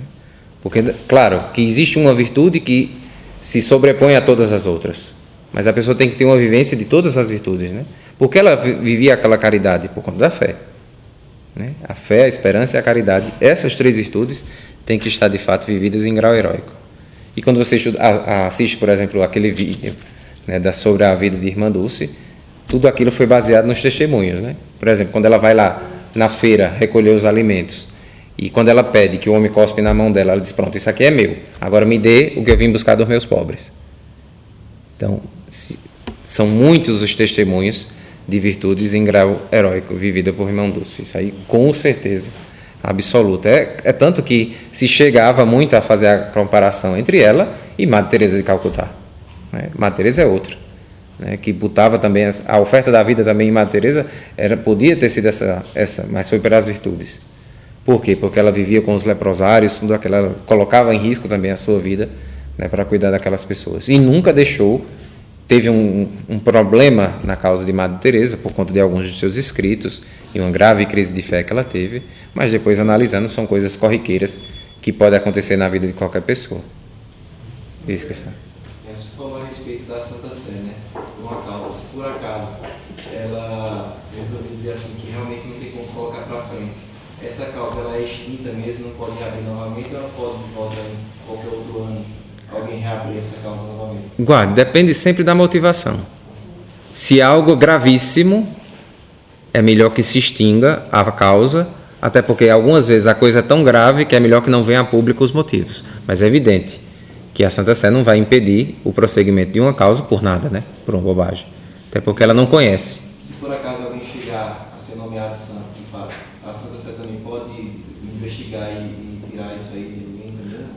Olha, tem-se um questionamento que sempre se faz se o pronunciamento, a declaração que o Papa faz, quando ele faz a fórmula de canonização, por exemplo, se aquilo é um ato magisterial solene, né, o ato ex cátedra que nós chamamos, né, que não pode ser reformável ou não. A grande maior parte das pessoas acredita que sim, é um ato de magistério solene do Santo Padre e que não pode de fato vir a ser reformado. Por isso que ali ele se utiliza de toda a autoridade, é tanto que quando você lê a fórmula, a atual fórmula de canonização, ele diz, pela autoridade dos santos apóstolos Pedro e Paulo, pela autoridade, ele vai dizendo, até que ele diz, declaramos e definimos como santo, que sejam escritos no álbum dos santos, aí diz os nomes das pessoas. É por isso que tem que ser, de fato, uma investigação, porque a Santa Sé é quem faz o último trabalho. Tudo aquilo que foi feito, como a irmã dizia, aqui em Garanhuns, Clodoaldo participou, sabe melhor do que eu, porque eu não conheço nada. O que eu conheço é o que está escrito no livro do Frei Francisco, né, que infelizmente eu acho que não tem-se mais. Eu até liguei para ele, Frei Francisco é uma figura, é um personagem maravilhoso. E eu disse, Frei, eu estou precisando, porque eu estou fazendo um trabalho da congregação, contei tudo, ele disse, meu filho, que ele fala um pouco assim, ele disse, meu filho, aquela edição é um bagaço mesmo, viu, perderam os arquivos do meu livro, mas o que eu tenho eu lhe mando. Então quem tem o livro, aproveite, porque a não ser que faça-se o trabalho que foi feito agora com a Bala e a Mitra, infelizmente as edições bagaço, que foram responsáveis por produzir aquele material, eles se mudaram de lugar e nessa mudança perderam tudo. Todos os arquivos do livro do Frei, um de direito canônico e esse do Expedito. Mas graças a Deus, ele tinha os arquivos originais que foram utilizados para o livro. Aí ele me mandou muita coisa, foi quando eu comecei, né, a fazer o trabalho final do curso. Mas tudo aquilo que foi feito está em Roma. Eu não sei em que pé está em Roma, porque a primeira vez, eu falei em 2018 e falei novamente alguns dias atrás, com o Monsenhor Saldanha, que é oficial da congregação. Primeira vez eu falei em 2018, ele disse, olha, tem 10 anos que a causa chegou aqui. Falta a nomeação do postulador, que foi quando ele morreu. Novamente está lá. Eu, quando comecei com o Monsenhor Saldanha, ele até disse, mas assim a gente fica meio desconfiado, essa questão do martírio, o Brasil não é um país de graves perseguições religiosas. Eu disse, mas veja, se o ano passado foi beatificado o juiz Livatino como mártir, foi aceita a tese do martírio para Livatino, é um juiz de direito da Itália que foi morto pela máfia italiana na Sicília, em 1992. Então o juiz Livatino diz isso mesmo na introdução da Positio. Ele foi morto por ódio à justiça. O ódio à fé na causa do juiz Livatino se revelou como um ódio à justiça. 24 de outubro próximo, teremos a beatificação da menina Benigna, lá em Santana do Cariri. Vai ser beatificada. O ódio a ela se revela não como ódio à fé, se revela como ódio à castidade, como foi o caso de Santa Maria Gorete e tantos outros. O ódio à fé entra como essa virtude anexa. Mas no caso dela, claro, ela preservou a castidade por conta da fé em Jesus. Claro que existe também a conexão com a fé. É a mesma coisa do expedito. Né? O ódio à justiça se revela porque ele foi morto por conta das decisões que ele tomou, né, com relação ao padre Osana de Siqueira. Né, que sabia muito bem, no momento em que ele recebe o decreto, Dom Acácio esconde o decreto no bolso. Ele estava na rádio para ler, 1º de julho de 1957. Mais ou menos 5h30, 6 horas, ele estava na rádio com o decreto no bolso para ler, para dar conhecimento à paróquia de Quipapá, sobretudo. Que o padre Osana estava suspenso de ordem, estava fora, retirado do ofício de pároco. Pároco não, de vigário ecônomo. No momento que o padre Osana chega, completamente já muito nervoso, ele diz, não, aqui ninguém vai ler nada, fique tranquilo. Não vamos ler nenhum decreto, não tem nada aqui. E ele pergunta, mas onde está o bispo? E ele diz, está em casa. E aí, quando ele desce e faz o que faz. Então, o ódio ali se revela, e o pior é que nunca demonstrado arrependimento. Né? Eu tive a oportunidade de encontrar uma vez só o padre Osana, quando eu era seminarista. Estava para entrar no seminário, na verdade, eu entrei no seminário em 98. No processo, eu comecei a fazer os encontros... 98 eu comecei os encontros vocacionais, perdão. 2002, senão eu estou muito velho já, né? Acho que já estou. Mas eu tive a oportunidade de encontrá-lo uma vez, lá na Cúria, na antiga Cúria, porque ele também recebia uma ajuda da diocese. A diocese sempre, os nossos bispos sempre foram muito bons, e teve uma época que ele recebia uma ajuda da diocese, e ele sempre ia lá. E eu recordo uma vez que ele disse a um padre, né, da diocese, não sei se era da diocese ou se era do outro, porque eu não me recordo quem era. E ele disse, olha, a culpa não foi minha não, viu? Foi dele. Tudo aquilo que aconteceu porque foi culpa dele. Ele que era intransigente. Então, ele nunca se arrependeu. Se você pega o livro da Thaisa Brito, As Confissões do Padre Osana, ele deixa isso muito bem claro. Ele nunca se arrependeu. E dizem os outros que, todas as vezes que se perguntava, ele diz, 100 vezes fosse necessário, 100 vezes eu mataria o bispo. Então, isso tem muito claro, muitas testemunhas disseram essa frase. Então, a gente percebe isso muito, muito, muito claro, que se revela como o ódio, né, na figura do bispo. Negar a vida do martírio, pode insistir não, aí a gente tem que ir, porque assim, o pedido oficial, quando você pede, né, e então a congregação já pode fazer essa certa triagem, aí é eles que estão, de fato, aconselhando que seja pelas virtudes. Numa conversa que eu tive recentemente lá, antes de finalizar o curso, foi que um dos oficiais disse, então acho que dá para entrar na via da oferta de vida. O martírio é sempre aquela que eles têm mais resistência. De fato, o martírio, eles têm uma grande resistência ainda. 2 perguntas. A primeira diz respeito a esse processo que tem o auxílio também do historiador, né? Ano passado eu medi uma palestra com um professor que estava com o presidente para esse processo de arquivística, né? Faz todo esse processo de reunir documentos e tudo. Eu queria que o senhor explicasse um pouco, né, como se deve o processo. E a outra pergunta diz respeito à forma como o Dom Expedito passou a ser visto. A gente sabe que assim que ele morreu, internacionalmente, isso foi como uma forma de mostrar o problema da igreja, né? Desenharam isso como se Dom Expedito, esse assassinato dele, representasse essa igreja, né, que está precisando de uma mudança, que carecia de uma mudança. E que depois, por exemplo, o francês, né, que é quem de fato mostra essas cartas, né, que a gente hoje tem acesso, ele pesquisava a teologia da libertação e tem uma visão marxista da história, né? Então ele escreve também colocando dessa forma, né? Colocando o bispo como aquele que tem o poder, aquele que é muito, está ali para, não tem uma compreensão, não tem uma capacidade de entender um pouco do lado do padre, e é esse desenho que é feito. Isso mais recentemente. Mas já na época, era também uma imagem que foi construída. Então, como isso complicou no processo, como isso interviu também no processo, porque de certa medida influi, né? Sim, até porque o que é que acontece? O processo não foi para frente, porque o processo deveria ter começado poucos anos depois da morte. Porém, aquela frase que Dom Paulo contou, um atirou, mas tinha uns 3 ou 4 que estavam com a mão no revólver.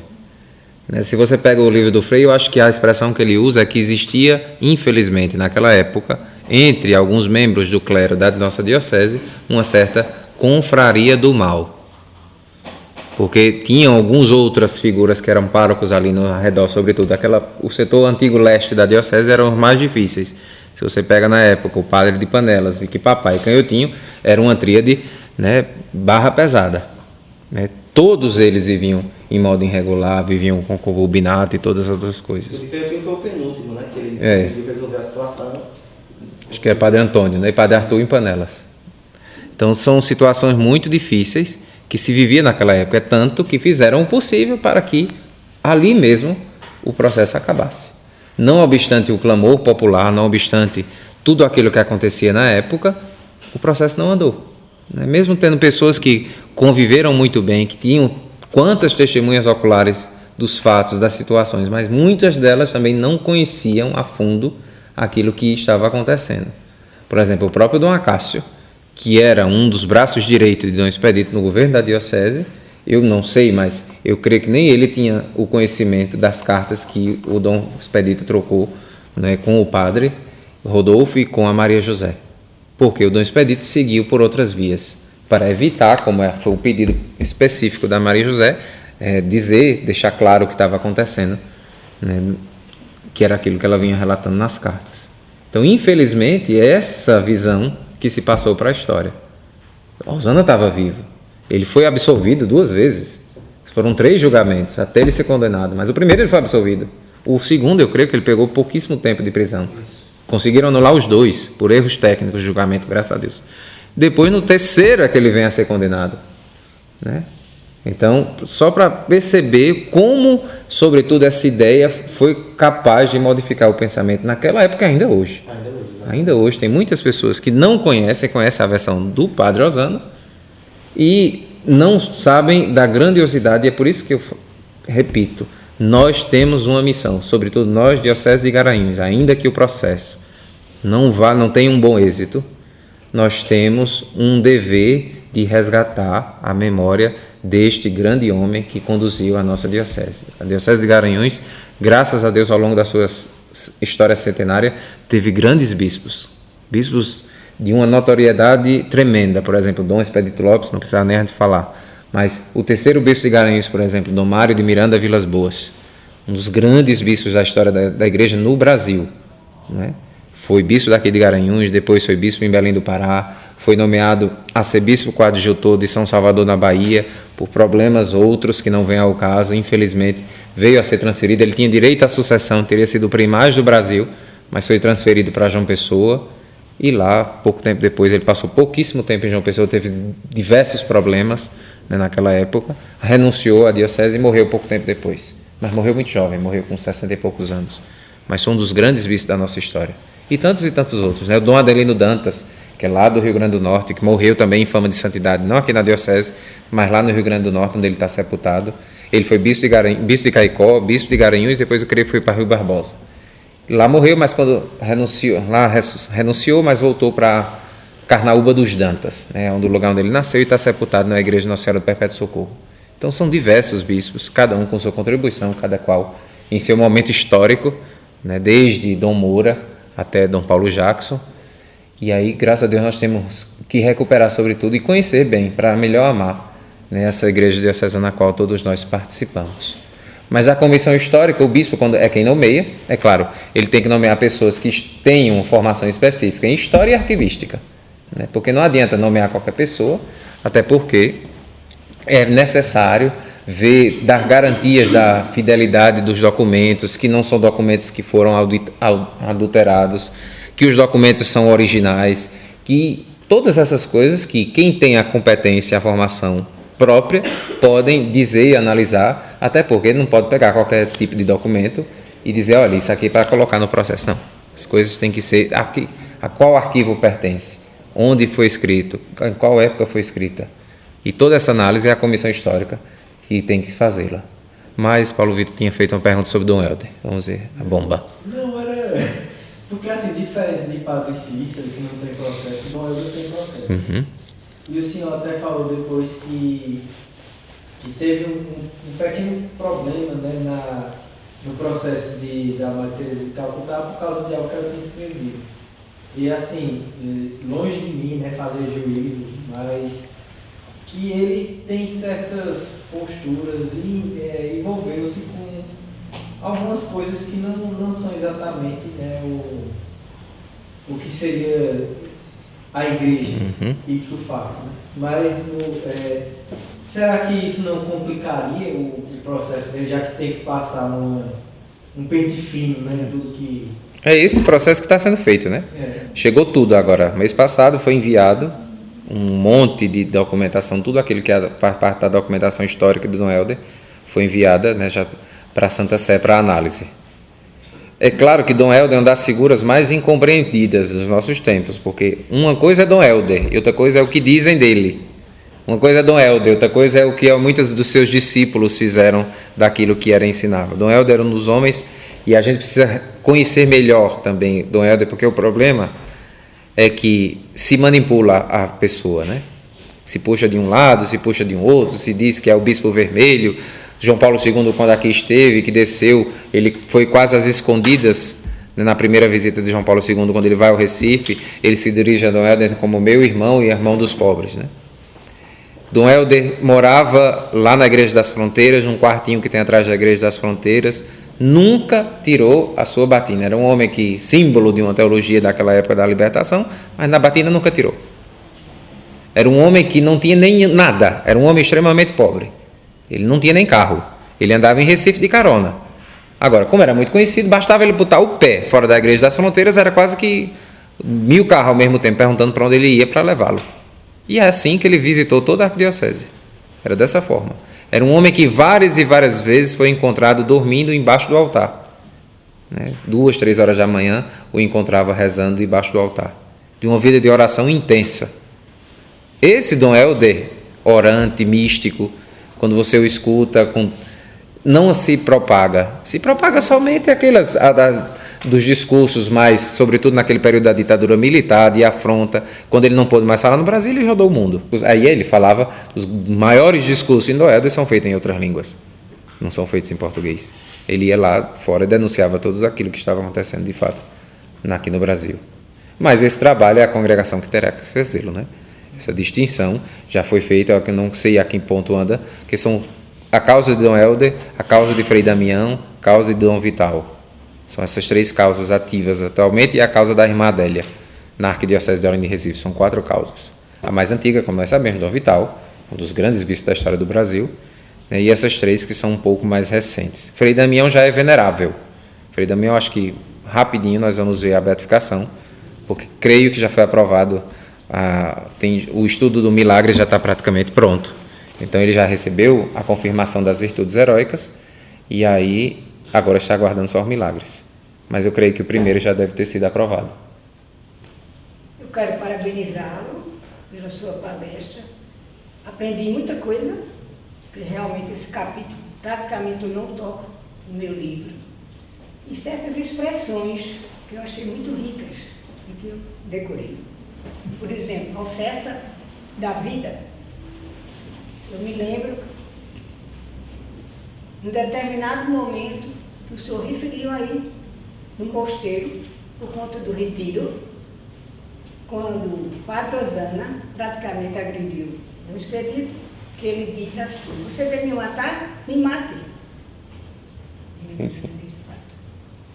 Gostei também da expressão virtudes heróicas. E quando começou a falar, eu disse: mas gostaria que eu definisse melhor esses termos da expressão virtudes heróicas. Então, as virtudes heróicas compreendem a fé, esperança e caridade. Há uma numeração, uma quantificação Em relação a isso, quando se faz análise, tem uma outra que se agrega um valor. Eu gostaria de saber disso. Essas são as 3 virtudes teologais, né, que são as principais.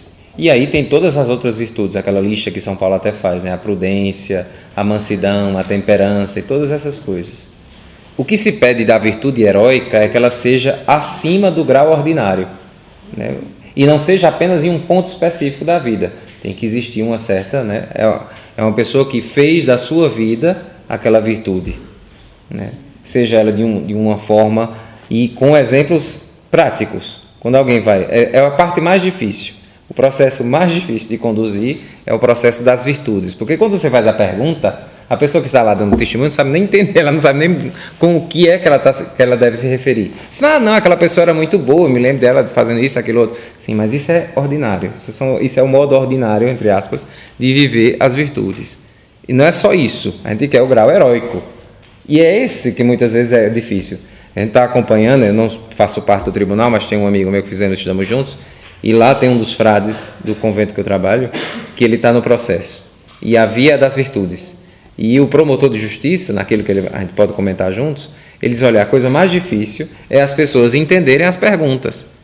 Sobretudo, porque essa parte do grau heróico da vida não é fácil de você determinar. Sobretudo porque a grande maior parte das pessoas não sabe nem definir, de fato, como essa vivência em um grau heróico. Não, era muito simpático, era uma pessoa boa, estava sempre sorridente, isso, aquilo, outro. Tá bem, mas não é isso que faz uma pessoa santa, né? E aí cada pessoa, a partir do específico da vida daquele servo de Deus, é que você pelo menos tem que não induzir, porque as perguntas não podem induzir, a santidade não pode ser montada, deve ser espontânea, a forma de santidade tem que ser espontânea. Se é induzida não serve para nada, né? Mas você tem que pelo menos ajudar as pessoas, né, com perguntas que sejam fáceis, a cada nível, né? Depende de cada pessoa que vem ali testemunhar, para que ela consiga compreender e ajudar também no processo. Eu acho que entra aí a subjetividade, e é difícil você avaliar. Eu particularmente achei curiosa essa colocação. Não, de fato é a parte mais complexa, né? Sobretudo na parte dos testemunhos, é você fazer com que as pessoas compreendam esse exercício heróico das virtudes, né? Essa parte de fato é muito complexo, porque não é a vida normal, cotidiana de todos os dias, mas é aquela parte heróica verdadeiramente, onde a pessoa fez daquela virtude o lema da sua existência, né? Você olha para pessoas como Madre Teresa de Calcutá, recordamos, não precisa falar muito, né? Viveu a caridade no seu nível extremo, e tantos outros santos, conhecidos e desconhecidos, em processo ou não, que nós são conhecidos nossos. O processo de transferito no momento que ele já está começando em Roma ou ainda está preparando para... Não, ele está parado. A causa de Dom Expedito atualmente está parada, né? Parada em Roma. A causa foi feita em toda a sua fase diocesana e foi encaminhada para Roma. O que é que eu posso dizer? Eu não sei se foram abertos os documentos ou não, porque todos esses passos da fase romana devem vir orientados a partir do postulador. Por isso que o primeiro ponto, né, do novo regulamento dos postuladores diz: o postulador na fase romana deve ter morada estável em Roma. Então é isso, né? É isso que o bispo quer que eu faça. Porque agora eu não sei nem se foram abertos, eu creio que não. Eu creio que foram entregues e estão lá. Estão lá e a partir de agora o senhor vai... Sim, porque o postulador faz uma carta solicitando, em primeiro lugar, deve solicitar ao prefeito do dicastério que seja analisada toda a documentação que foi enviada. Então, o subsecretário da congregação é quem faz esse trabalho. Ele vai pegar tudo que foi enviado, vai ver se todos, porque toda essa documentação tem que ser feita, todos os decretos, tudo, desde o início, do juramento, do ato de constituição do tribunal, todos esses documentos têm que estar lá presentes. Um documento, nenhum envelope à parte. Não é que ele vai analisar a parte de documentação total, testemunhos, não. Ele vai analisar se todo o itinerário da causa foi feito, desde o início da aceitação do libelo, do decreto de aceitação. Porque imagine, começou a causa, mas o bispo não aceitou o libelo. Então está faltando esse pedaço. até o último fase, o decreto que o bispo dá de encerramento da fase diocesana, encaminhando tudo para Roma. Como também o senhor também não poderia mexer por conta que faltava esse curso. Agora faltava o curso, né? Esse decreto, esse novo regulamento dos postuladores é de outubro do ano passado. Até o ano passado, sim. Poderia, o que era exigido? Esperto, se fosse esperto em direito canônico, história, teologia e na prática da causa dos santos, né? da congregação. Porém, agora sim. Então, fazendo todo esse trabalho, depois de analisado o subsecretário dizendo que está tudo de acordo, então aí é que você pede novamente que seja nomeado o relator. O relator tem um relator geral, que foi meu orientador de tese agora na congregação, que é o padre Criscolo, que vai, entre os diversos relatores da congregação, que vai ser nomeado para que, junto com o postulador, comece-se verdadeiramente a escrita da chamada positio. É aquela positio, um livro grosso, a depender do santo, é claro.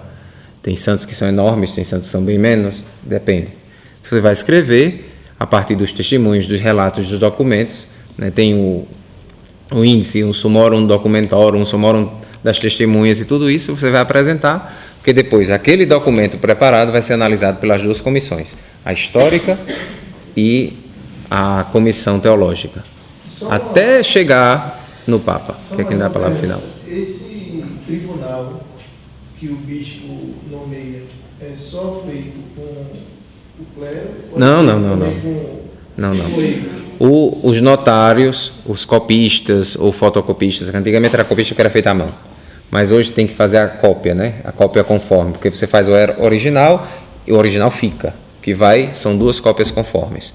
Então, o notário e todos os outros participantes, tradutores, aquela coisa toda, podem ser leigos também, né?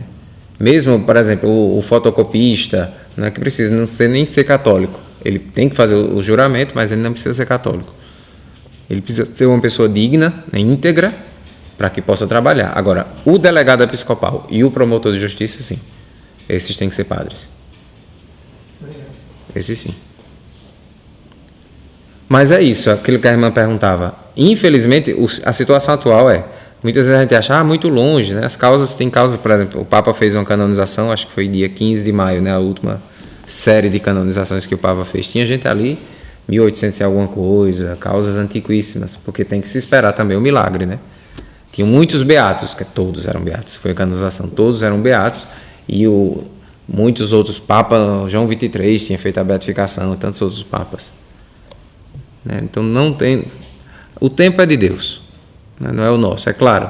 Houve muita má vontade no início e agora tentou-se colocar a causa para frente, o tribunal foi nomeado, a fase diocesana foi feita, porém depois, né, com o envio para Roma, e aí foi que um pouco ficou arrefecido, e é isso que a gente precisa, né, de novo, dar força e gás para que a causa vá para frente. É claro, precisamos rezar e ajudar também, porque uma das dificuldades maiores também é a parte financeira. Isso não posso dizer o contrário, né? A parte financeira, até porque a congregação tem diversos oficiais, tem as pessoas que vão analisar a causa, tem as posícios para serem impressas, né? Se você imaginar quantas cópias tem que ser impressas, aquela coisa toda. Então, evidentemente que tem sim uma taxa que é um pouco até elevada, né? Mas, sobretudo porque é em euro, né? Mas isso, pouco a pouco, as coisas vão se resolvendo. Sim, questão de convite, vamos dizer, na parte prática. Nós temos um memorial que logo em seguida que aconteceu tudo isso, né? Ele fundou o Instituto. Então, ao lado do nosso colégio, nós construímos lá e tem os pertences dele, né? E tem os milagres, tem batina, tem muita coisa com relação a ele. E que era muito visitado. Agora, com a pandemia, parou, né? Mas está aberto para quem... E daí nós fizemos umas relíquias, Uhum. porque tem batinas lá, então da batina fizemos uma relíquia e uns folderzinhos para serem divulgados um pouco mais. Né? Ótimo. Mas as batinas é melhor não cortar mais não, deixa lá. Não, daqui a pouco desaparecem. Sobretudo aquela manchada, né? Sobretudo a que ele estava vestindo, que deve ter um pedaço só, agora já foi bastante recortada. E as relíquias principais, Bruno teve acesso, pelo menos viu, quando foram retiradas as relíquias principais. Graças a Deus, estão em ótimo estado. Eu tinha muito medo do que pudesse vir a estar dentro, a encontrar, mas graças a Deus os restos mortais do expedito estão em ótimo estado, né, Bruno? Todo o seu esqueleto está lá guardado. Basta ver o tamanho da urna, que é onde está, né, lá na catedral, até ser transportado de fato para o memorial. Eu não sei se aquela tampa é fácil de levantar, até porque, ou se foi colocada alguma coisa que sele, né?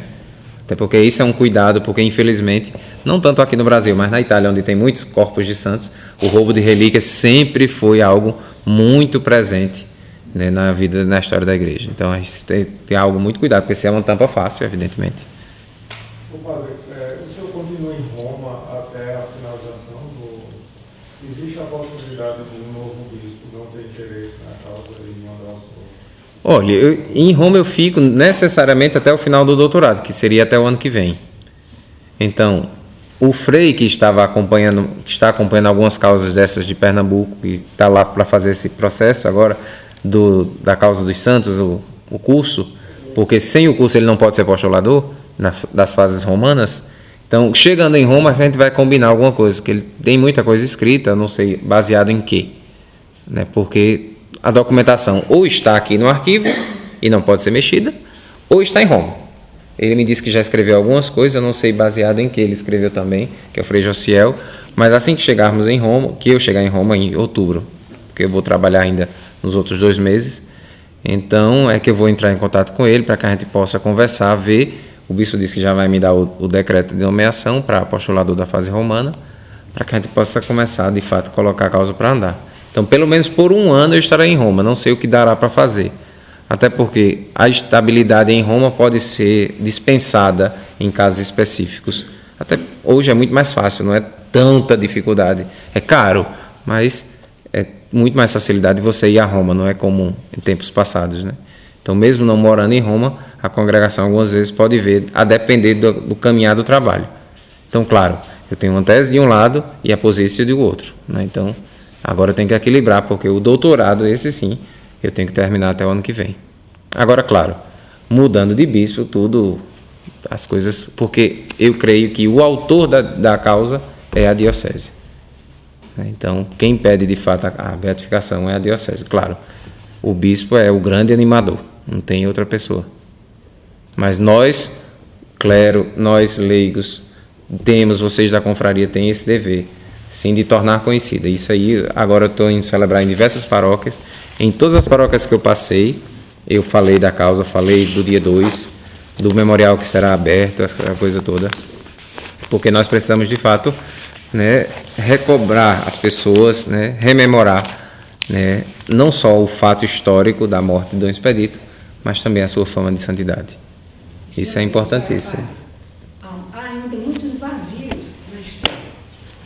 Então a gente pode estimular estudantes de diversos saberes para que contribuam, estudem, procurem preencher os vazios, levantar dúvidas, etc. Isso é verdade. Sobretudo em loco, né? Eu conheço o Dom Edilson, que é o atual bispo de Oeiras, no Piauí. São 2 dioceses, Oeiras e alguma coisa. A diocese era tão pequenininha que depois foi unida em outra.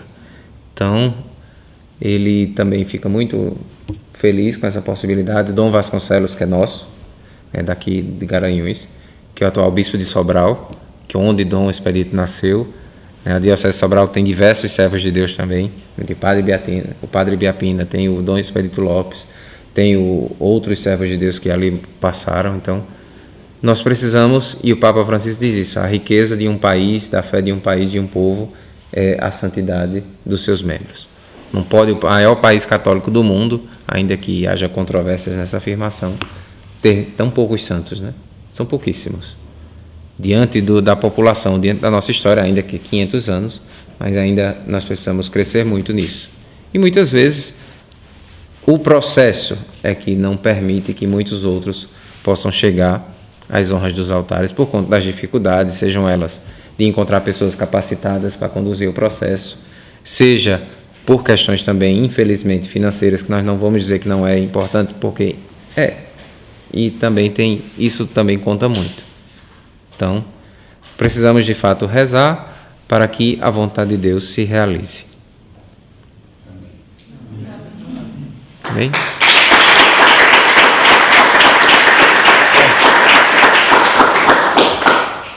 Esses dias acho que eu estou começando, tem uma semana que eu cheguei, então acho que a voz já está começando a ficar um pouco, eu não estou acostumado a falar tanto, né? Nas missas que eu celebro lá na Itália, eu celebro missa uma vez por semana, geralmente, no final de semana, quando tem necessidade. Eu sou confessor ordinário do santuário. Né? Não é que eu costumo falar assim, faz muito tempo que eu falava, como essa última semana, todos os dias celebrando missa em igreja, essa coisa toda, de vez em quando me empolgo.